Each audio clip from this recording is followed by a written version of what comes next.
All right, so Yeah. we're going to do a deep dive today on Manchester United. There's Like, a lot going on with them, as always. yeah. And we're looking at a recent Reuters article. Came out November 26, 2024. Okay. Kind of gives a snapshot of where they're at financially, Yeah. some changes that they're Yeah. undergoing, and Yeah. where they might be headed. It seems like there are some really big changes afoot with Manchester United. There are, and one of the first things that the article mentions is that they're reporting a smaller adjusted net loss for Q1 2025 compared to last year. Oh, okay. So Yeah. at least on paper, that's good news, right? I think yeah. Sounds promising. What does adjusted net loss actually mean though? Yeah, so adjusted net loss basically means that you're taking into account kind of unusual expenses or income I see. that wouldn't normally be part of their, regular operations. Okay, so like one-time things or Yeah, exactly. Okay. So they're looking at a 349,000 pound loss this year versus 8.6 million last Yeah. year. So that is a pretty big swing. It is. Hmm. But the article also mentions that revenue is down 9% to 143.1 million pounds. Huh. So is this really a win for them then?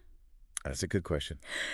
That's a good question. Or is this just kind of like a temporary thing? Well, and they attribute this smaller loss to things like cost cutting Yeah. and Yes. favorable exchange rates. So they're trying to be more efficient. They are.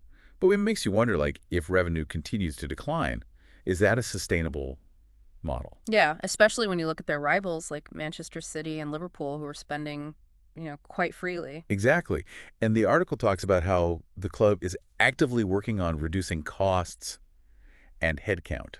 Ooh, Does that mean we could see, like, belt tightening on player salaries? potentially. Yeah. I mean, yeah, the article does suggest that they're kind of shifting focus towards long-term Yeah. financial Yeah. sustainability. Which is smart, but it could also mean some tough choices. Yeah, because Man U fans are used to seeing like big-name signings. Right. You know? They are. So how is this going to impact their ability to really attract that top-tier talent Exactly. And and win trophies? yeah, win trophies. That's the ultimate goal, right? Exactly. That's the balancing act, Right. Financial health Yeah. versus on-field success. For sure. And speaking of big, ambitious projects, Mhm. there's talk about potentially revitalizing Old Trafford. Oh, yeah, Old Trafford. It's such an iconic stadium. It is. So much history there.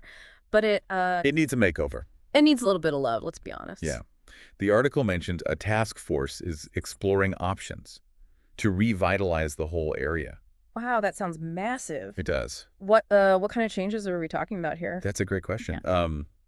The details are still under wraps, Uh-huh. but we're talking about potentially a modernized stadium, Okay. maybe an expanded stadium, redevelopment of the surrounding area. So like a complete overhaul. Pretty much. Yeah. Well, it's a huge undertaking.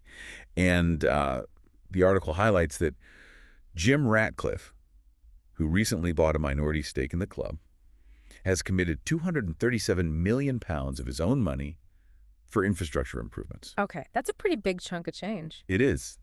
Shows he's serious. Yeah, it's a telesave payment, Hmm. for sure. But even with that kind of investment, do you think that'll be enough for the full revitalization? Probably not. Yeah. And the article mentions that they might look into public-private partnerships, Yeah, that makes sense for something of that scale. for sure. And then, we can't talk about Man U without talking about the Glazers. Right, the elephant in the room. Yeah. Their ownership has been a source of tension with fans for years, Yeah. especially regarding the stadium's condition and the team's performance since Ferguson retired. Yeah. It's been a rough go, hasn't it? It has. Do you think that Ratcliffe coming in signals a shift in power? It's hard to say, but it's certainly an interesting development to keep an eye on. Yeah, because, the fans have been very vocal about wanting change. They have for a The long whole- time. Yeah. So will this investment be enough? Yeah. Will the potential revitalization be enough? Yeah. Will it change the narrative? I don't know. We'll see. Only time will tell. And then, of course, on top of all of this, they've got a new coach, Oh, that's right, Ruben Amorim. Ruben Amorim. Yep. Replacing Eric Ten Hag. Yeah, and he's actually the 6th permanent manager since Ferguson retired back in 2013. Wow. Talk about pressure. Can you imagine Yeah. stepping into those shoes? I know. Big shoes to fill. It's a tough gig. It is. So, can he be the one to bring the Premier League trophy back to Old Trafford? That's the question, isn't it? That is the question. I mean, he's got to rebuild the team Yeah. and still that winning mentality Yeah. and deal with all the scrutiny. Oh, yeah.